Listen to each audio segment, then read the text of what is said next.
this is what I'm worried. We're gonna see this with anime as the West is trying to invade that sphere. I mean, you got Netflix, Amazon, Hollywood invading it. Now, what's gonna happen? And you could fucking quote me on this because I can guarantee you this is how it's gonna go. Because this is exactly what happened with gaming. The first few years are gonna be like the best we've ever seen. Because what we have is the same people who are now in charge of anime are still gonna be in charge. They're just gonna have a lot more money to do what they actually want. So they're gonna give us like it's gonna be the golden age of anime. It's gonna be the best we've ever seen. But then the leash is gonna start being tightened, and the West is gonna start making more. The shareholders basically gonna start making more demands. And slowly over the next couple of years, all of these original people are going to be pushed out and replaced with focus groups and MBAs fresh out of college. And it's exactly like with gaming right now. But while the original people, like the guys who created companies like Blizzard out of their friends' garages, while they were still in charge, gaming was great. And it's the same people with a lot more money. Now they're all gone, and it's nothing but managers who've never gamed in their lives, and focus groups and investors calling the shots. This same shit's going to happen with anime. It's going to get way better for a short period of time, and then it's just going to nosedive all the way to the scene of the crash. And you can fucking quote me on that, because that's going to happen, guaranteed. Well, I agree. I actually think what might end up happening is that I think we'll still have Japan. I think there's still always going to be like a very Japan-centric anime that's always going to exist, right? In a sense, I think it would be hard to infiltrate like the people that do like I don't know, like Kobayashi Dragon Maid or whatever the fuck, right? But here's what I think will happen. What anime will do is. Well, what will happen to anime, I feel, is what will happen with comic books, but in a weird, fucked up version, right? The reason what happened with comic books, I think, is that, with personal opinion from marketing perspective, is that, comic books got infiltrated, but comic books are, initially from the West, right? So it's easy to infiltrate them. It's easier to infiltrate our environment. And but what the industry needs at the moment is a Spider-Man 1 or Spider-Man 2 like from the Sam Raimi series. Once we have a Spider-Man 1 or 2 that comes out, like that one fucking Hollywood movie, right, that does an anime adaptation into movie good, right, and enjoyable is going to be where we'll get all the SJW stuff moving forward. So like we'll start seeing the politicalness of the live action stuff is where I think they'll attack because that's easier for the Hollywood to do. Right? It sounds like they're already going to be doing that with the Gundam movie. Yeah, I mean they're technically already kind of doing it. I mean they tried to do it with the fucking terrible ass what's it called? Fucking Death Note movie. So they're already kind of doing it. But like I said, they just need that one fucking hit. That's just a big hit, right? Because right now, what we're seeing from these live actions over here in the West is very similar to what comic book movies were.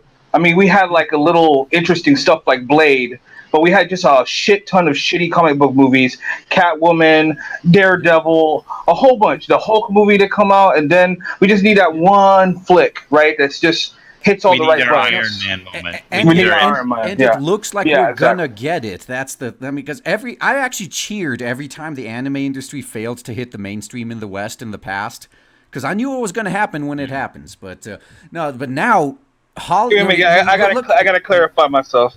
See, somebody said, "Did you see Call Sam Raimi Spider-Man good?" I'm not saying it was good. I'm saying popular. It was good. Yeah. It was popular, right? It was popular, and the normies loved it. They ate that shit up. That's my point. Yeah, that's it. Go ahead. We're gonna get that Spider-Man moment in anime soon enough because the West knows that the era of the comic book superhero is done. And you may be thinking that, but Avengers Endgame just shattered records. Yeah, that's because it was the final movie in a 4-movie series that's years in the making that people wanted to finally see the conclusion of. Every single person I know, even people who don't follow the E-drama, which is most. See, this is what fucking pisses me off. Is all like when Ghostbusters fails and all that crap, they blame the misogynist trolls online. most people do not pay attention to this fucking drama. We're like probably even less than 1% of the movie viewing audience, if even that high. So people, the normies, are realizing the movies are going to shit, and they are reacting in kind. And so it's the same thing like with the superhero movies. Everyone I know says, "Oh, once I see Endgame, I'm done with the MCU. That's all I needed." Especially after Captain Marvel. I remember they were trying to parade that out like some fucking victory, like, "Ooh, Captain Marvel broke $1 billion." Well, yeah, so did The Last Jedi, and then look at what happened to Solo after that. Like the next test is what happens to the MCU going forward.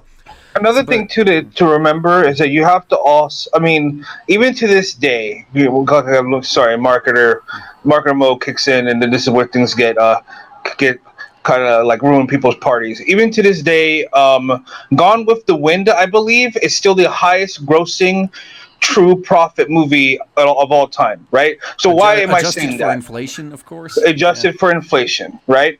$1 billion these days is like Gone with the Wind money back. It's not as so when something breaks and makes it to the 2 billion mark. Yeah, that's pretty substantial.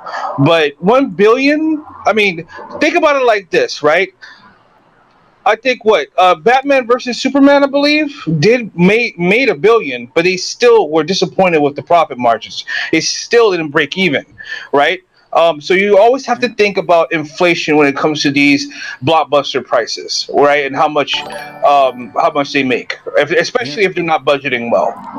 No, I ranted about that multiple times in the past few weeks, actually, because as people who've been following me for the past few weeks know, my pet topic to rant about is bloat right now.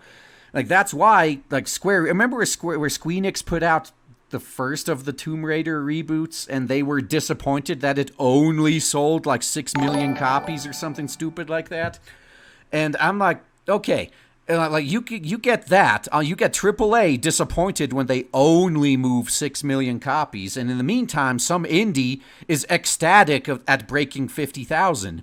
And here's the reason why: that indie guy who broke 50,000, he's splitting that money with maybe 3 other guys. They made a lot of money off of that shit. The AAA company, they're paying it's because they're too bloated.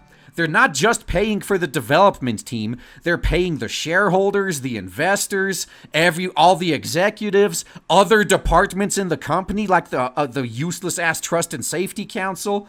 Like, look at the credits at the end of these AAA games. There's like 10,000 fucking people. They're listing the fucking janitor's wife on there and shit. Like, all those people have to get their paychecks paid by these games, which is why it's such a failure when they only sold 6 million, especially since they usually spend with like was the amount of budget that went into the game. If it's a AAA game, an equal amount of that goes into the marketing or something ridiculous like that. So yeah, they have to make back a lot of fucking money. And that's superhero movies. It's stopping now. That's the funny thing. And Hollywood is real. That's why we're seeing Hollywood move so hard into anime right now. I mean, and I'm not talking about just anime live action adaptations, which are on the rise, but even like Netflix and Amazon and Hollywood, they're actually trying to fund anime because they see nobody is watching this Western animation shit. Hollywood is dying. Like, even right now, ticket sales are down 10% from this same time last year. And it's falling apart, and this is why I know anime's next, because Hollywood they milked the superhero cash cow to death, so now they're looking for a new cash cow, and it looks like their sights are set on anime. And if it succeeds, like if we get our Spider-Man, so like Amprep, thank you, the $5, calling it now the Gundam live action movie is what makes anime popular. If they get it, if you're right. If, like, say, Gundam is the movie that now everyone is in, just like how everyone was suddenly a comic book fan after the superhero movies, yet comic book sales keep plummeting. Yeah, like everyone is suddenly going to be an anime fan, and we're going to have a 20, 30 year period of just milking anime to death in Hollywood. It's going to be exactly what I said. The first few years is going to be the golden age, and we're going to see the best anime ever produced coming out of Japan. then after that, all the original creators are going to be forced out and replaced with focus groups and professional managers. And well, look at the state of gaming. That's the future of anime. Yeah, well, the perfect example is also take a look at the industry leaders when it comes to try to do sort of either forcing a media win or just keeping with it because the trends seem like it's going somewhere. The old Eisner eras of Disney, Michael Eisner, he was pushing anime once upon a time during the 2000s, but he did it before it really came to be. He was trying to make it family centric. He was trying, and he just basically saw Studio Ghibli as the way to have that breakout moment because he's like, this isn't too scary. Yeah, there's certain movies we'll just skip over. That part about World War II and they firebombing the city. Don't worry about that part. We'll skip that. But everything else, you can also take a look at how these other companies have gone ahead and already addressed this in the past. Like Disney has eyeballed anime. Yeah, like they've done a really hard look at anime. Yeah, and the problem with what they went about doing though is they tried to westernize it on the way here. And like I keep saying, if I wanted Western shit, I wouldn't be looking to anime in the first fucking place. The only reason we like it is because it's not the same fucking garbage these corporations keep shitting out at us here. But okay, I'm going to go through some more shekels, and then unless you got anything else, I think we may actually want to jump into the hit piece here soon. Well, there was actually one last point I wanted to also point about the Hollywood issue that you brought up. I'm noticing a lot of these Hollywood guys, they're going independent. They're getting into the gig economy. And that's another sign that they know that it's ending. The parade is finally coming to an end. And just like with Comicsgate, it's all the most talented people in the industry. Yeah. And you can tell by the quote unquote quality of movies that have been coming out recently, though. Yep. I don't have to tell you that. Yeah, you're right.